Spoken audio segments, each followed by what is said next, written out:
Hello there. We are live. Hey, Tammy. I'm all festive here. Not, just slightly. I ditched my apron for my sparkly snowman. Hey, Wendy. Hi, Adele. Hi, Paula. Hey, Mary. Hi, Monica. Oh, wow. People are coming in. Awesome. Awesome, awesome. All right. This is going to be a test because I had to move things around so that you guys could see the hydraulic press. Um, and so I'm like on the other side of my work table, and I kind of dragged everything over here, and I'm hoping that you'll be able to see it okay. I have my camera or my phone mounted in a portable uh, phone holder so I can move it with me. So I'm hoping that goes smoothly, but hey, you never know. So anyway, what we're going to do today is I'm going to show you what a hydraulic press is for those who don't know, and some of the things that it can do. Right off the bat, I want to tell you that I just have a homemade hydraulic press. I don't have um, a Kevin Potter press, which hopefully someday I will get one of those. But my girlfriend's husband made this press for me. He'd never done anything like this before, and he has a buddy that has a some kind of metal shop, and they worked on it together. And what I got was a completely usable press, but it's small. It doesn't have a deep opening so that I can't use some of the attachments that are available for the standard size presses, like bracelet formers and different things like that that require a deeper space.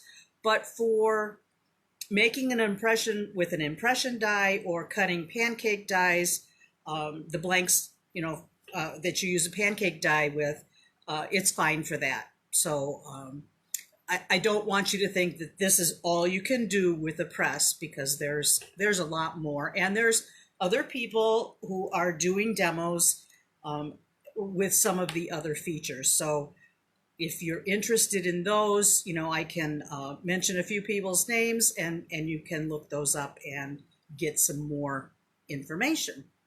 So this is basically, just kind of an overview of a few things that you can do. Are you guys hearing me okay? I hope. I have a couple of fans running in here because I'm going to be using my torch, and I have to point. It's just a comedy of errors around here, but I have to point a fan up to my smoke detector while I'm doing torching in this area, because my big exhaust fan is in a different location, and I don't want to set off the smoke alarm. So there's that.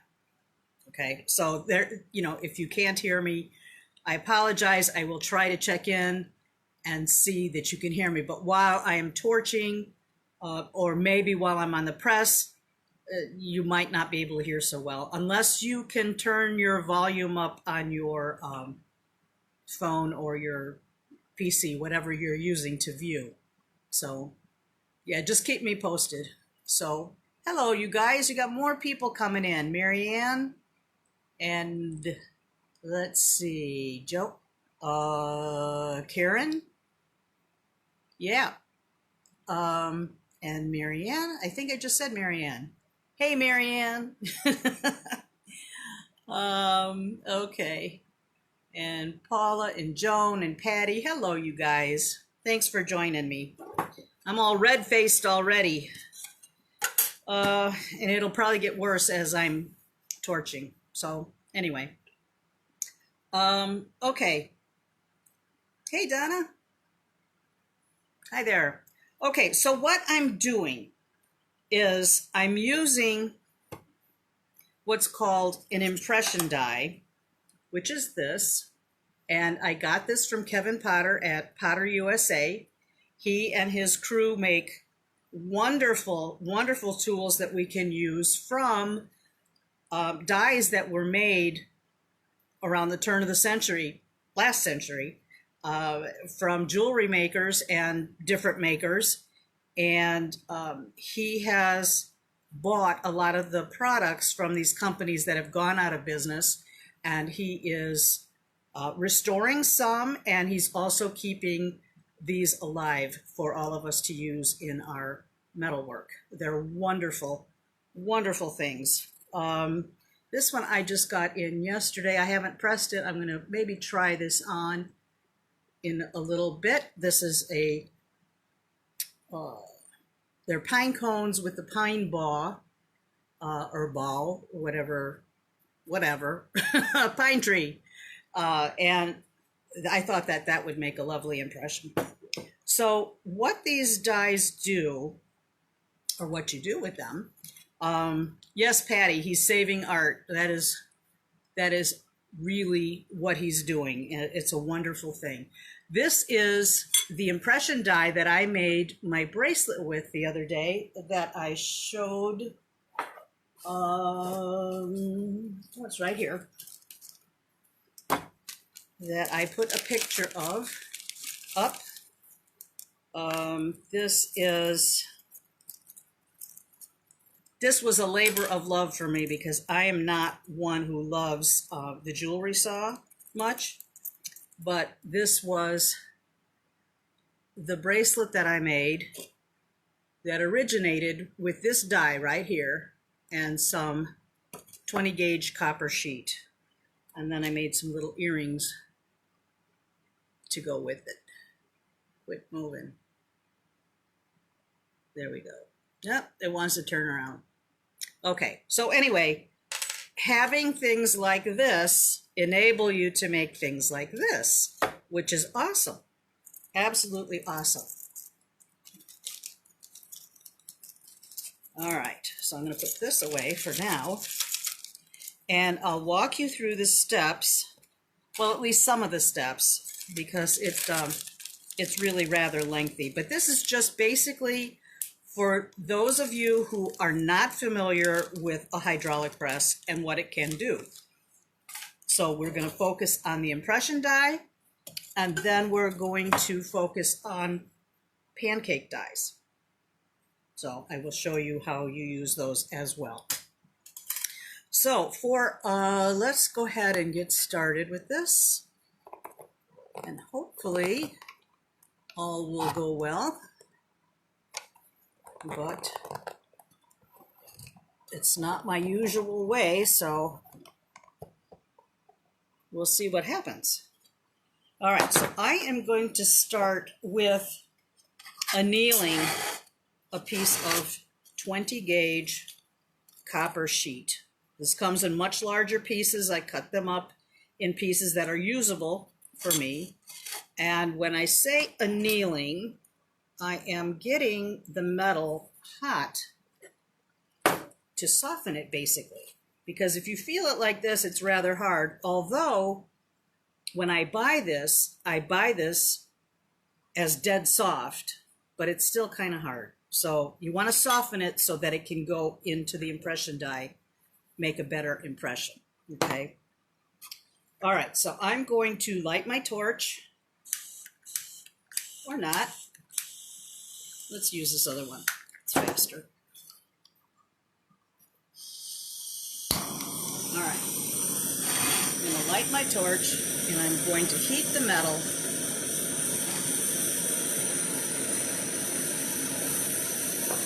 And you want to get it nice and hot.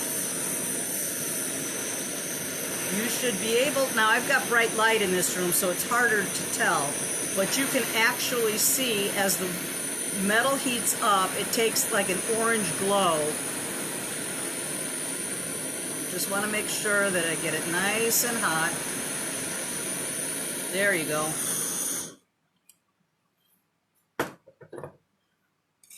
And now I'm going to quench this in some water. Got a little water cup right here. Makes a nice sizzle.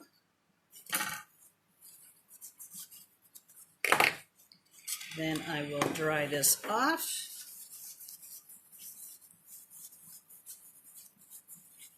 Yes, Joe, I did.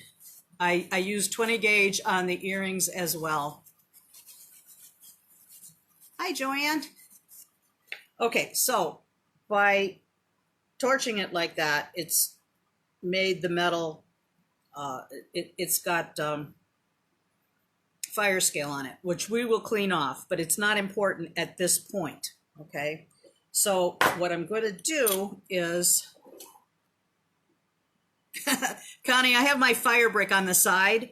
I had broken it broke like in about a third of it off, so I just turned it up on its side, and it's higher. It's easier for you to see it on camera, so that's a benefit there. So all right, so I'm going to want to make sure that I keep my copper piece stable over the impression die.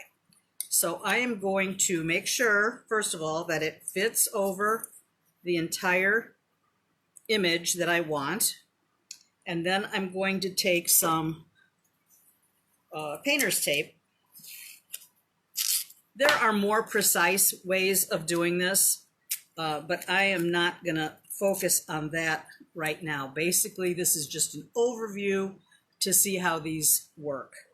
So I'm going to tape this down, tape my metal down so it doesn't move, just a piece on either side,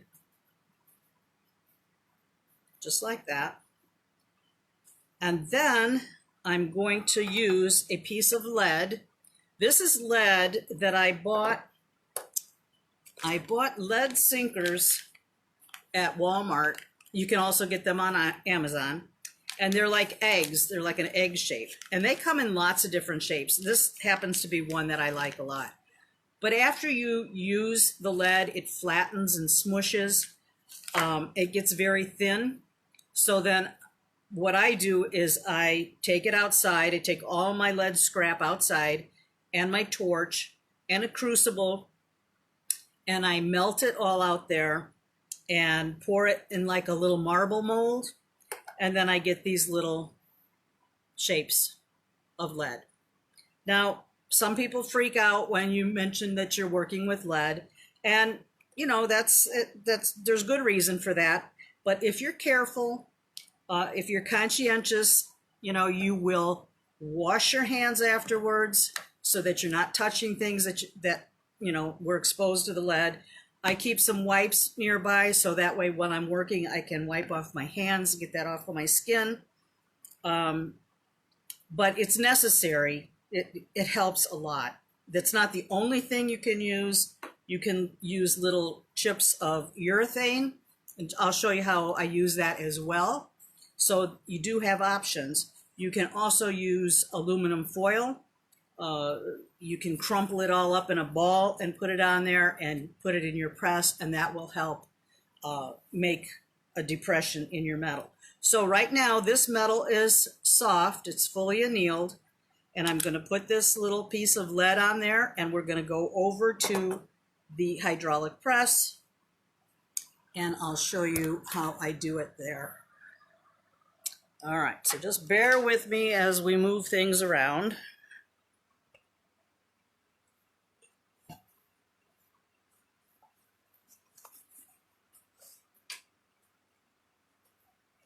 And I have to make sure that you're in the frame. Hopefully I will be in there.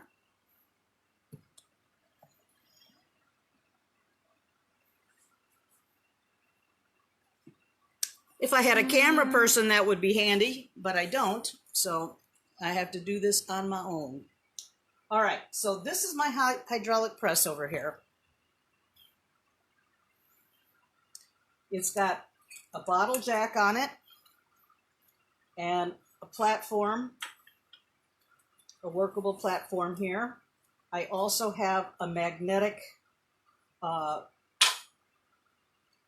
I don't know what you call it. It's not really a pusher, but It helps close the gap, and I've got something to press against. I use these aluminum spacers sometimes, but generally when I'm doing an impression die, I'm just using the impression die as the base. So I'm putting this in the press, making sure that it's centered in the middle of the plate. I hope you guys can see this okay. I'm thinking so, but I'm not sure. So this is centered in the middle of this plate. And I'm going to put my handle in and start to pump. That brings the plate up to press against this round magnetic plate that I have up on the top. So it's a little bit resistant because I've got that piece of lead in there that's starting to smush. It'd be nice to have an electric press too. Then I wouldn't have to do all this. Okay. I release the pressure, and now that rounded piece of lead has now flattened out here. And I've already got the start of an impression here. So take this tape off.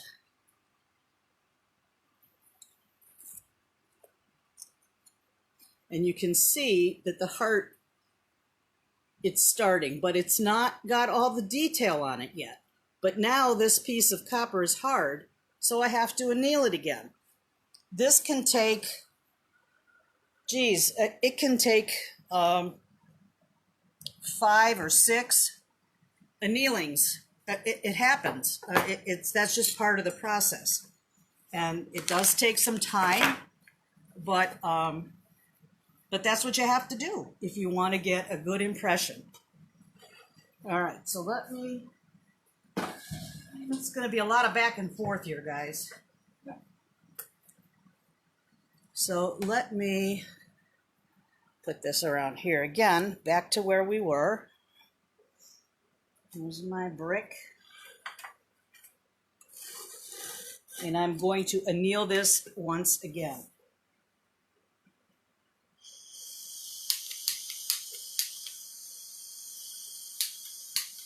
Oh, there we go. All right, so I'm going to get this hot again.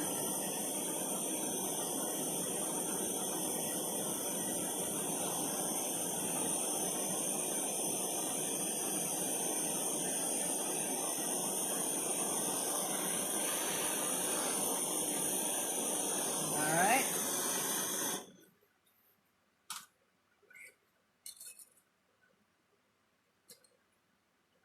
Black again.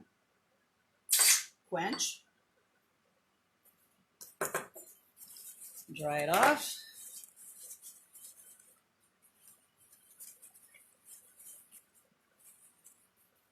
And then I'm going to place it back into the die, and I want to make sure that I've got it exactly in. It should fit, not snugly, but it should be right in those grooves. It's kind of like almost like a puzzle piece where it just kind of fits in. And I'm going to tape this again on both sides so it doesn't move. And even my lead started to pick up the shape. So I'm going to put that shape side down, and I'm going to add more lead on top of this. I'm going to make it a lot taller so that it squishes in more.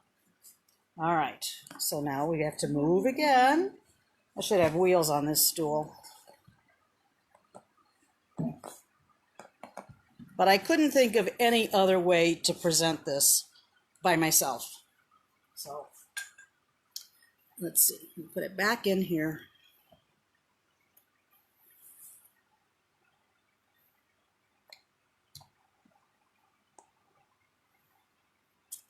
All right, so now I have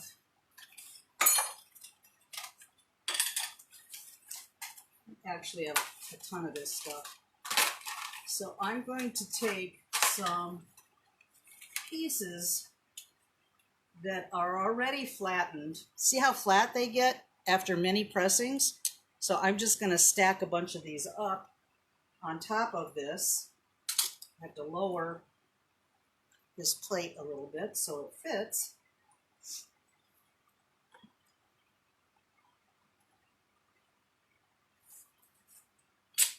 Okay.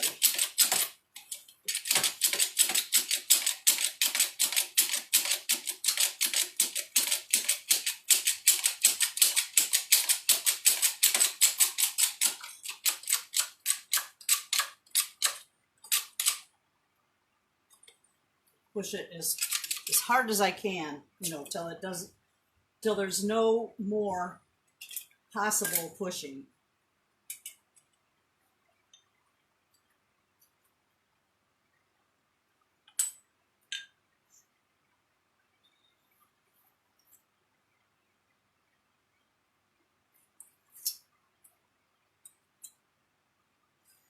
Now in this pressing, you can start to see the veining in the leaf a little bit more. And you can also see the loop from the top. And the little tab down here is starting to form. I'll need to concentrate on those areas a little bit more. But now I have to anneal this again and keep going through those two steps. I'm only going to do this one piece just so that you get a full understanding of what it takes to do these things, because a lot of people just don't understand. And I'm not an expert, but I'm willing to show you what I know. All right.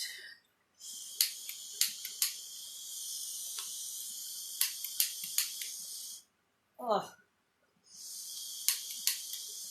All right, sometimes I have problems with these torches. Excuse me.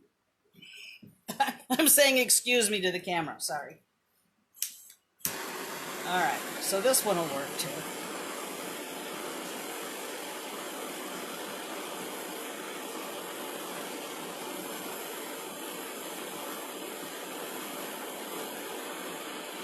After this one, this next pressing, I'm going to take a break just to look at any comments or questions, and then we'll keep going.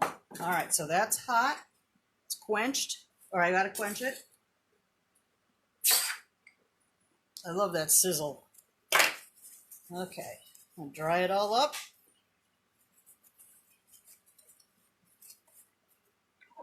And I'm going to place it back in the depression and tape it down again. At this point, it shouldn't really move, but I like to do that just for insurance. So that's taped back in there.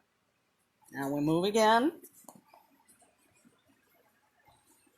I hope nobody's getting motion sickness. Okay. All right. So now I will put this back in that has my heart shape already in there. It's kind of a neat thing. It's what Kevin would call making a force, I believe. Now I'm going to put a thicker piece of, another piece of lead that I molded. Put this back in the center.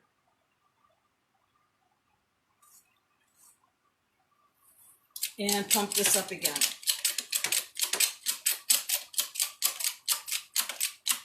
Now, as I get closer to a little bit more, that I need a little bit more detail, I'll fill that depression with those little red urethane chips, and it will pick up the detail nicely.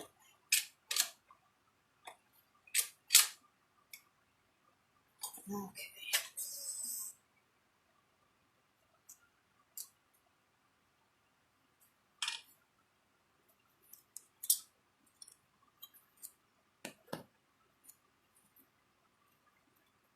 Get that tape off because I don't want to burn that. And this one is much better. You can see even more veining. It's really starting to be a nice impression. Okay, and I'm going to take this back to the table.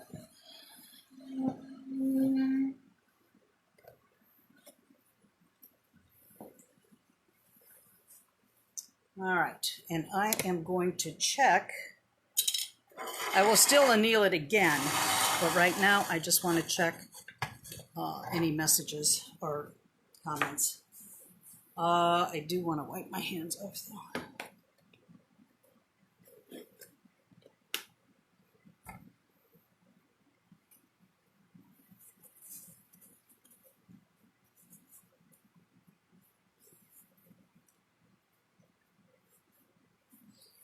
All right, man, my hands got really dirty doing that. Okay, let me just check here. I'm going to read comments off of my laptop because it's harder for me to read them on the phone. Okay. Hi, Kathy. Okay. Hey, Cynthia. Yeah, Cynthia, you said you switched to pewter. I haven't tried that yet. I need to order some. I know they have it on Amazon, but I probably will try that. All right. Karen's asking, would I share where I order it and what quantity or weight? Are we talking about the... Oh, are you talking to Cynthia with the pewter? Or me with the copper? Let's see if she responds. Yes, Marianne, it took me a long time to make that. It took an entire day of just working on that between all the annealings. I got myself a little system and I cut all my pieces that I needed and I annealed them all, pressed them all one at a time, went back and annealed them all one at a time, and it just seemed like it was a good way to do it. It was a system that worked, and I think it actually saved me some time. So that was fun. For those of us who do not have a press, how many pounds should we look for? You would get a 20-ton. You need a 20-ton bottle jack. That's what you need. May the force be with me. Yep. Pewter. Okay, Karen. So, yeah, maybe Cynthia can tell you that about the pewter. I'd be interested in knowing that as well. Robin says she's used news pennies. Okay, because they are mostly nickel. Well, that's a good thing to know. I never heard that before. Cool. Wendy, yes, it's the same process with an electric press. It's just that it's quicker. You don't have all that pumping to do. But you still have to anneal and press because every time you press, it hardens the metal. And if you don't have a good image, you have to keep going through those steps until you get all the detail. Some of the impression dies are deep and they have lots of lines or just detail, and you have to get into all those little nooks and crannies if you really want a good impression. So it requires doing this. Correct me if I'm wrong, but but I think that's pretty much the process of using an impression die. So it's okay. Let's see here. Robin, I'm kind of curious with those new pennies. I save all my old pennies, I think it's before it's either before 1982, I want to say, pennies that are pretty much all copper. And then after that, they're mixed with other things or a lot of other things. Yeah, I know. If you try to torch one of the new pennies, it just kind of, goodbye, it's gone. Yeah, 82. I was thinking it was right around there. Um,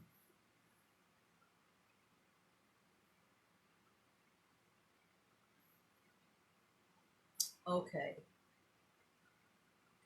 Yeah, it for people when you do shows or you sell your work and people don't have any idea what's involved to get that bracelet made or that piece made, they don't have any clue of what you went through to get to that point. So it's not like you have all these little things and you can pick them out of a box and put them all together. These are much more time involved um, pieces. So that's why I only do art shows anymore, a juried art show, because that way you get people who really appreciate the art of it, and what it takes to get to that point. Now, this was, I don't have the die out here handy, but this was a die that I saw that I got from Potter USA. And I had seen it, I think it was Annie Pennington. Forgive me if I'm wrong. But she had made this in silver and she sawed out all the extra little spaces. And I thought, oh my God, that's so much work because I hate sawing. Anybody who knows me knows that that's not my thing. But I did make myself a promise that I was going to try every day to saw at least one thing, just to get better, because that's really the only way you get better is by doing it frequently. So I made this one, and then I thought, well, I'm gonna try and saw it, and I did it. It's not perfect. It's got some defects, but you'd have to really, like really get up close to see what I'm talking about. But I was satisfied with it. So, from this, I'm gonna keep going with it. And it's two different looks, but the time that it took me to saw this was probably longer than a lot of people that saw, because you get more proficient as you go. So this did take me quite a while. Will I sell this piece? No. No, because it was a lot of work, and I would have to charge too much for it to justify my time. Now, if I was really good at it and I could knock the sawing out, in a half an hour, I might consider it, but I'm not at that point yet. So these things that I'm doing, just like that bracelet that I showed you a few minutes back, those are mine. I would have to charge too much for my time, and quite frankly, nobody's going to pay that. Not that I know of, anyway. So, yeah, that's a whole nother thing. But, you don't have to cut out everything with an impression die. But most of the dies, I think, were intended for you to cut around them or pierce through them. So some of them you can get by without, but some specifically you do have to saw out. All right, so I'm going to do, let's see here, if there's anything else.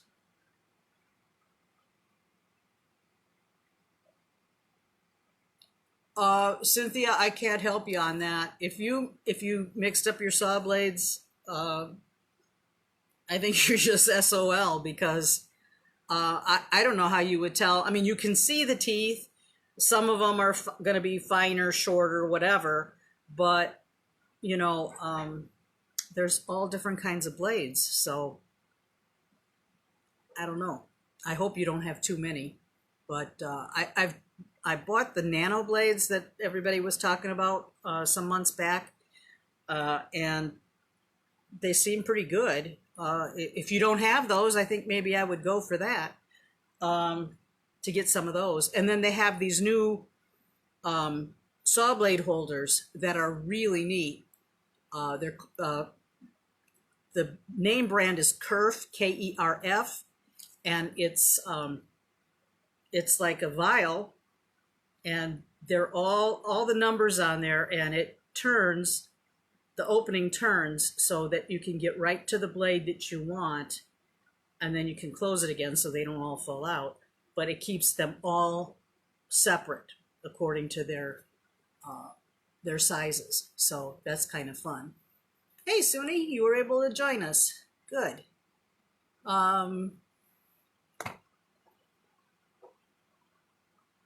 Yeah, the blades go by teeth per inch, but as far as the depth of them, that's also, I don't know. I don't know these things.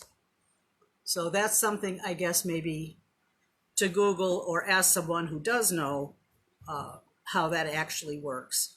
So, okay.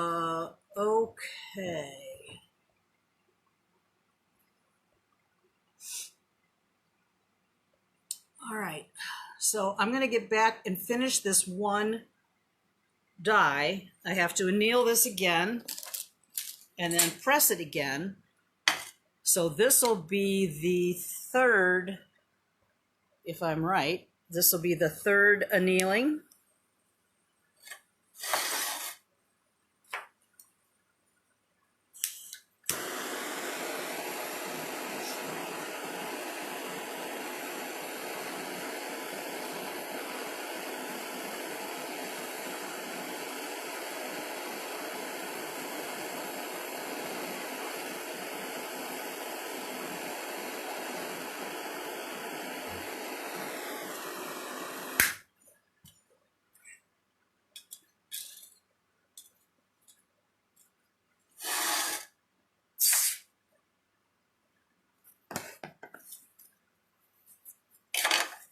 Try it all up.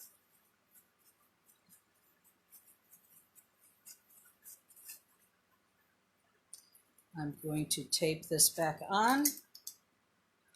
And on this pressing, I'm going to use the urethane. Make sure that you have that put in here just right. And you put the tape on so it doesn't slip. So now I'm going to put these little chips, they call them little chips of urethane. And Kevin Potter also sells these on his website. They come in about this size. And I tried cutting some of them smaller. It's a real, I should say it's not an easy task. At least I haven't found an easy way to do it. But sometimes they break too as you're pressing. But I'm just building this up with a bunch of little pieces. It's better to have little pieces than a bunch, or should I say a large piece. They'll probably all fall off by the time I get to the hydraulic press. But this is what I'm talking about, is just building it up with small pieces like this. All right, back to the press. I'll move that in just a sec.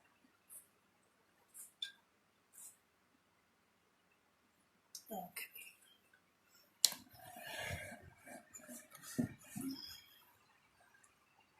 All right. Okay, so I'm centered again under here.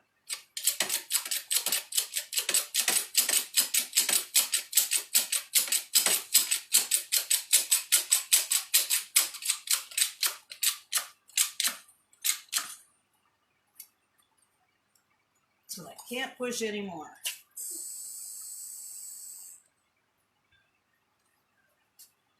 And then I'll take all my little chips out. And much nicer detail again this time.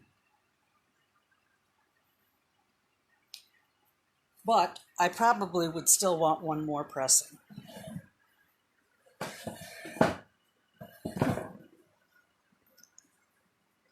So I'll do it one last time, and then I'll put it, in the pickle. Get my little chips back.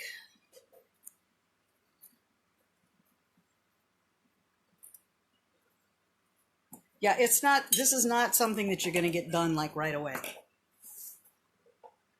Takes time.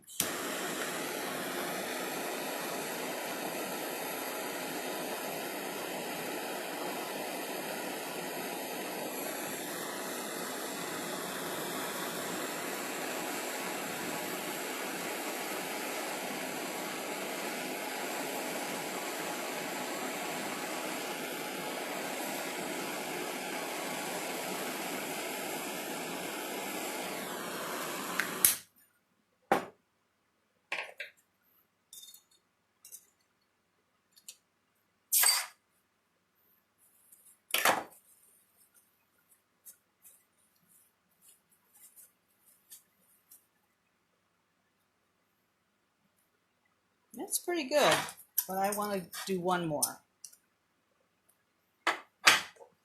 Take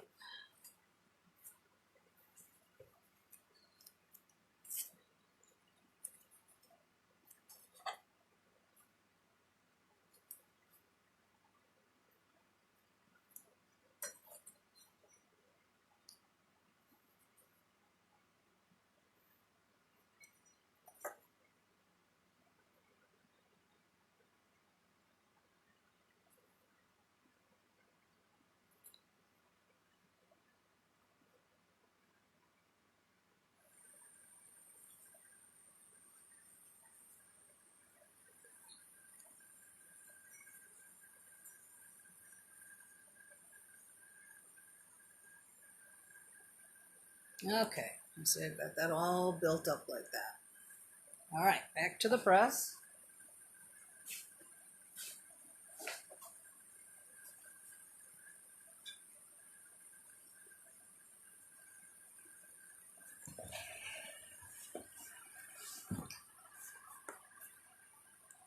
All right, it's centered.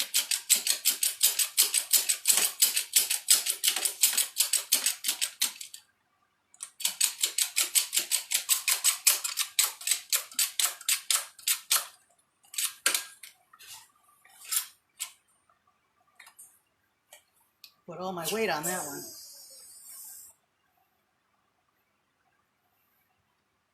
All right, let's take it back to the table.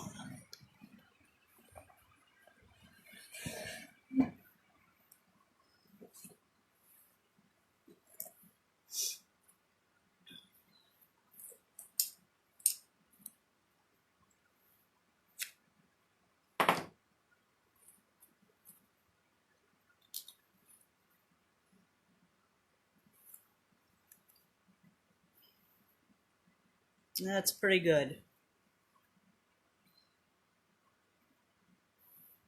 So I'm going to put this in the pickle now, and then we'll move on to pancake dies while this is in the pickle.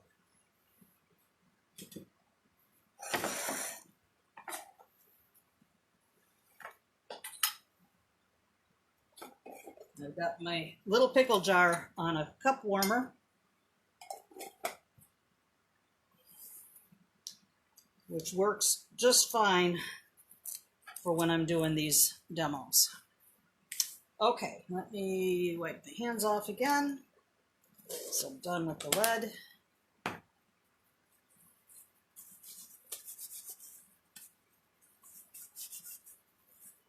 It's amazing how dirty you get working with these things.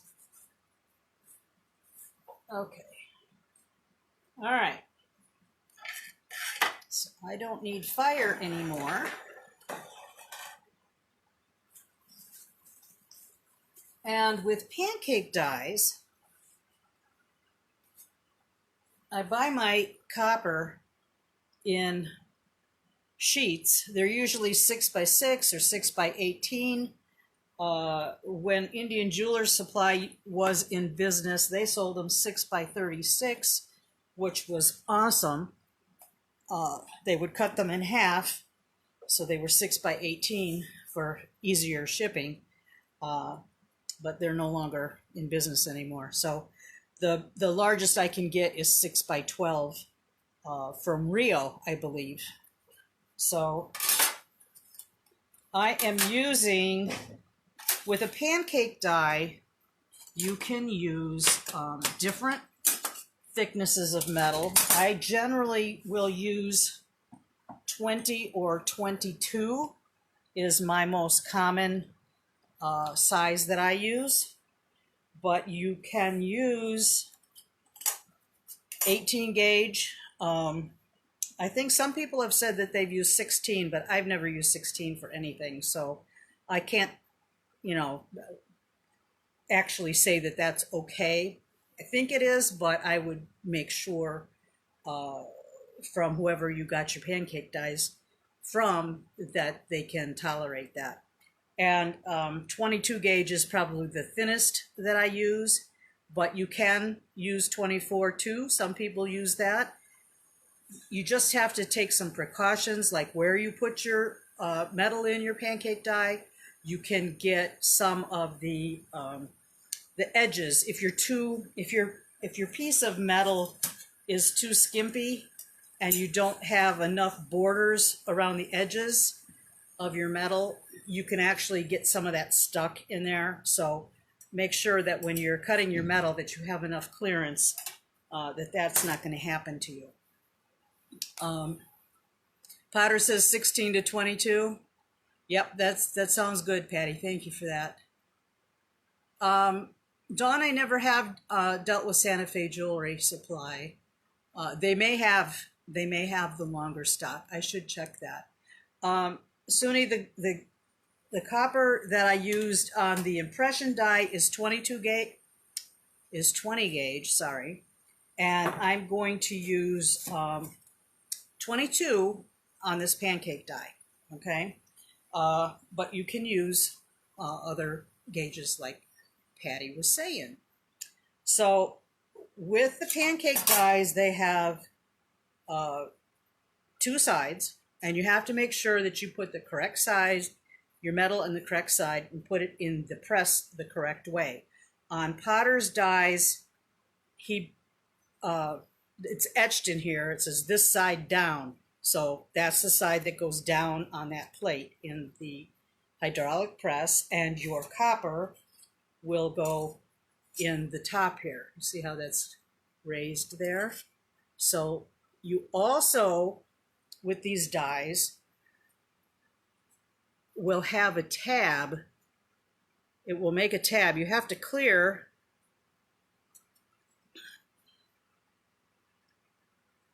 you have to take into consideration there's going to be you need a little material for this tab here. And on some of the older dies, they have these two little drilled holes here. That means or reminds you to not put your metal down any further, not go down any further than that, or you're going to get your metal stuck. So you always want to make sure you're higher up than that. And I don't want that much of a tab anyway. Okay, so I would position it like this. If you're going to use patterned metal, like this is a reject piece that I used for this, just for demonstration purposes. It was a piece that I put in the rolling mill, but I didn't do a very good pressing on it, and I might have tried to put it back in, and that doesn't work. So, but you know, you learn stuff as you go along. So, so you put it in there. You want to do your patterning, your rolling first, because that kind of stretches out your metal. So if I put this butterfly in that I already cut and I put it through my rolling mill, it's going to stretch out a little bit. So it's going to make the metal a little thinner, and your pattern is going to be a little bit, I wouldn't say necessarily distorted, but kind of. So you're not going to have exactly the same shape unless you pattern your metal first. Now, if you were just doing stamping, like with metal stamps, you can do that after the fact. That's not a problem.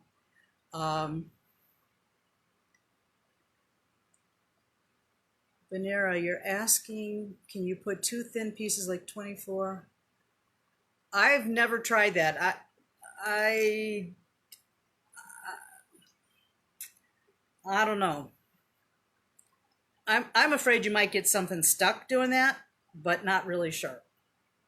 So, I mean, if you want to try it, You know, that's up to you. But when I'm going to cut my pattern, I just line it up so that I try not to waste the copper. So there are ways that you can line things up to save your metal if you kind of figure it out beforehand. This one just doesn't quite make it, but some shapes that you cut, you know, you can cut them very strategically so you're saving some metal. So this is not the case with what I've done here. So I'm going to, this is ready to go into the hydraulic press. And I'm going to move over again.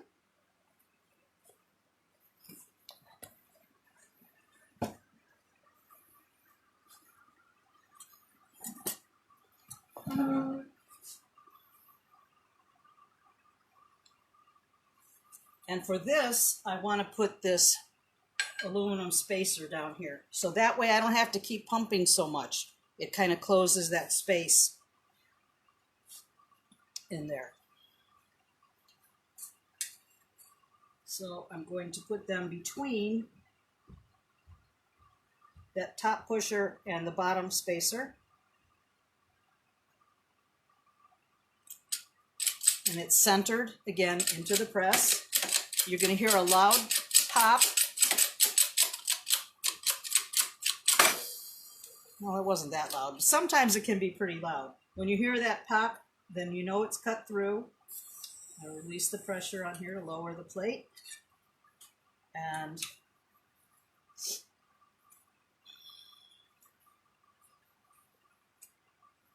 sometimes they're a little bit difficult to get off, but a lot of times not. Keep a rawhide mallet around and I just give it a whack. It doesn't hurt the plate. And now my butterfly came out.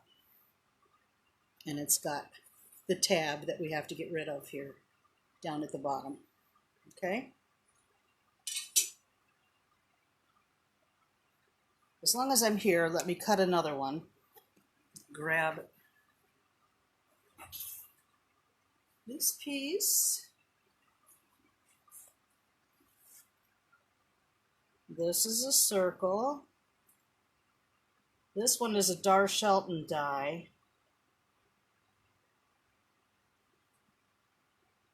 This is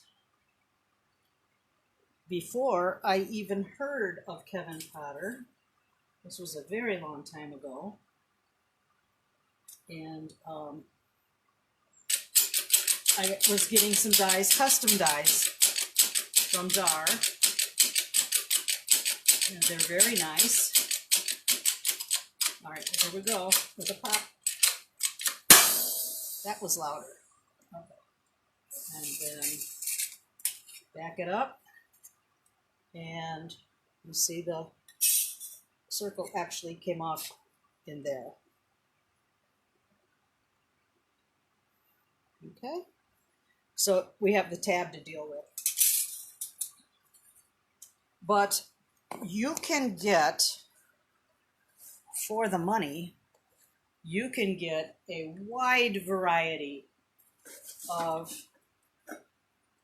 pancake dies from Potter USA. They have so many cool ones.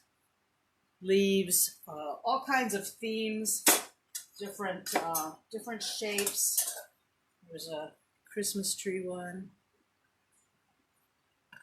There's sizes to make ornaments with. Just a bunch of different cool things. My plague doctor.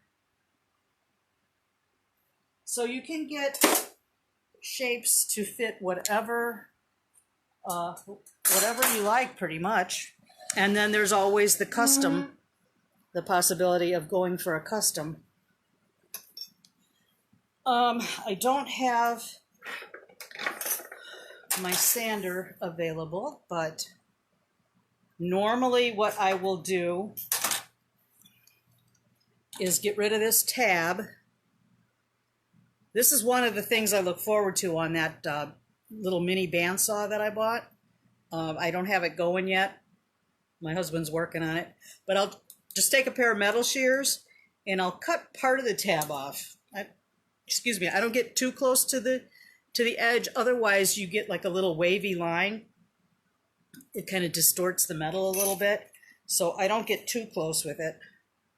But with these little metal shears, I can take off some of it, and then you could either use a sander, like a little mini belt sander, to sand those off. You can take a emery board or a metal file and get those the tab off, and sometimes there'll be a little burr or two on the back, and you'll want to file those smooth too.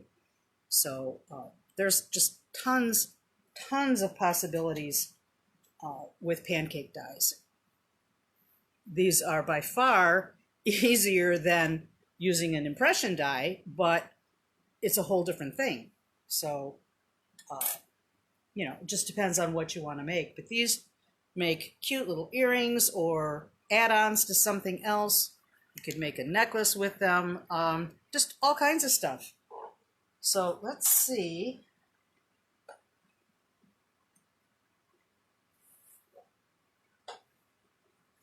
Okay. Let's see how this came out in the pickle.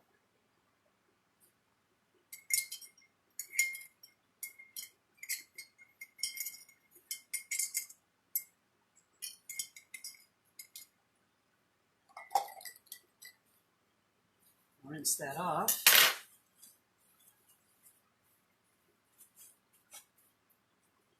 And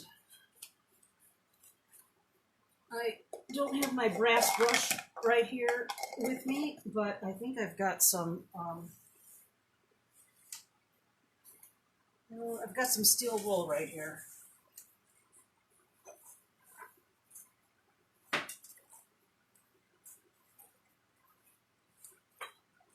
All right.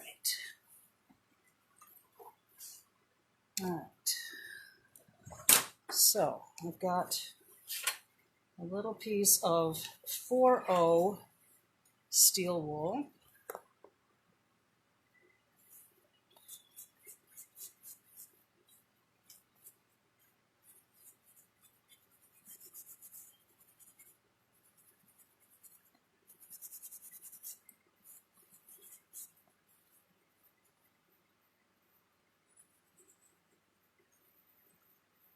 And that pickle just takes all that black fire scale off.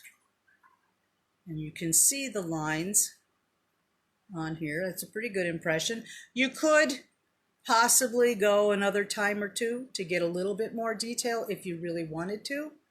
You know, that's really just up to you. But I think this is pretty good. And then I would take a jeweler saw and trace all the way around here and cut that out. So let's see here. All right, I'm going to turn this around here, face you guys. All right, Marianne is asking, do they go through a special process for strength that we should look for? Are we talking about the dies? Yeah, I mean, the dies I've been buying are solely from Potter USA, the steel dies. They temper the metal. I don't know what kind of steel, if it's mild steel, hard steel, I don't know, but Kevin knows all that stuff.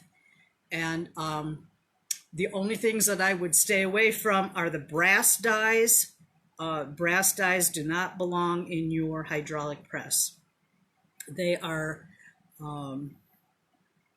subject to shatter, which could, you know, cause you harm if that happens while you're doing it. So that is never recommended, to put a brass die in the hydraulic press. If you want to use a brass die, and I do have some brass ones, you can put some lead on it or in it and pound it with a hammer.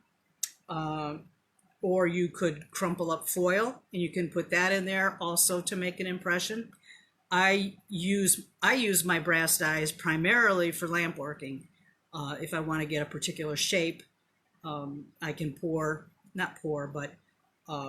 mold the hot glass in those brass dies. That works real well. But for the press, no, never recommend brass in there. What else? I mean, if you don't know about Potter USA and you're interested in this sort of thing, there's a wealth of information on his website. And they have videos, and he's giving like daily little mini tutorials on different things. There's just a lot to learn. They also offer a monthly box. It's like a mystery box. You don't know what's in it. I think they're like $50 a month, a box, and they have different themes. So it's kind of like a surprise when you get the box. This was actually one of the dies in the mystery box, in the December box. And I had not signed up for that box, but when I saw Lori Vaden's bracelet that she made with it, it's like, I've got to get my hands on that box. And thankfully somebody was destashing it, so I snapped that up right away. And it will come in handy for lots of projects. So yeah, Potter People on Facebook. Thank you for that, Robin. They're a great group, and you can learn a lot. So yeah, this, Marianne, that's why I wanted this, because I just fell in love with that bracelet that Lori did. And you know, once in a while you just find something like, damn, I wish I would have bought that. Sometimes it works out and sometimes it doesn't. So yeah, the boxes are a great value because there's normally an impression die and a pancake die. Sometimes there is a rolling mill plate in the box. And yeah, for the money, it's a very good deal. So let's see. I have not bought anything from Susan Searles. I haven't bought anything yet. So, but I know she has a press and she has dies as well, but I haven't ventured there yet. So let's see. Anything else? Any other questions? That might, Sue's name may not be spelled right. I think it's S-I-R something. So maybe you'll find it that way. Okay. All right. So I hope for any of you that didn't know anything about this and know something about it now, and I hope for the people that do know how to do this, that this demo was okay, sufficient, you know, gave the right information. I mean, if you guys want to add anything on there, you know, to this, I have no problem with that. Just message, just comment anything that maybe I missed. When you use the hydraulic press, you should always wear safety glasses. You should always wash your hands after you use the lead, no matter what. If you just use wipes, that's okay. Just to get that off of your skin and not transfer it anywhere else. And I think that'll do it for today. So I'm not 100% sure for next week what I'm doing, but I may do the metals comparison, the wire between sterling silver, fine silver, and argentium as far as making head pins, you know, or some little circle round links, just to take some mystery out of that. and we'll see. We'll see. But I have some other projects coming up too. The lead or the red urethane is usable. I mean, till it just absolutely disintegrates, you can keep reusing it. So I would highly recommend that. And I kind of alternate with the lead, and I mean, I use them both, put it that way. So sometimes I get a little bit finer detail with the urethane, but after it's been pressed many times. So everybody has their own method. So, you know, it's up to you. Yeah, and for anybody that saw my post a couple of days ago, I got a mini bandsaw from Micromark. My friend Rhonda and I went in together and bought this, and my husband's putting it together for us. And I got a water cooling system that goes on it, so that way when you're sawing, your fingers don't get hot from the metal, because the metal gets hot when you're sawing it. So I'm kind of anxious to see how that's going to work. It's not going to replace my handsaw. There are things that you have to use a German saw or a handsaw for. This is the one that I've been using. This is just a standard German jeweler saw, and they come in lots of different makes. I have a new concept saw as well. You know, but there's lots of different ones on the market. I've heard lots of good things about the Haymaker. That's another new saw. Kevin Potter also has a good jeweler saw. I've heard good things about that as well. So I think a lot of it is what you're comfortable using. So I'm just trying to plug away with this, and if I get better, I may consider, you know, a pricier jeweler saw in the future. But right now, I've got to work on my skills a little bit. So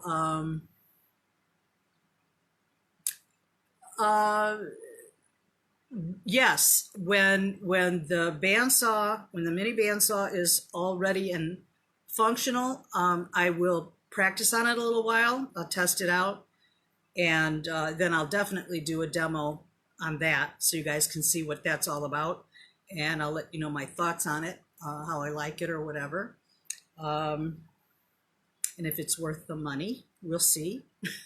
We will see. All right, so that's gonna be it for today, guys. I hope you all have happy holidays, happy and healthy holidays, that you all stay safe, and I shall see you here next Tuesday again at 2:30, and we'll explore something else. Take care, guys. Bye-bye.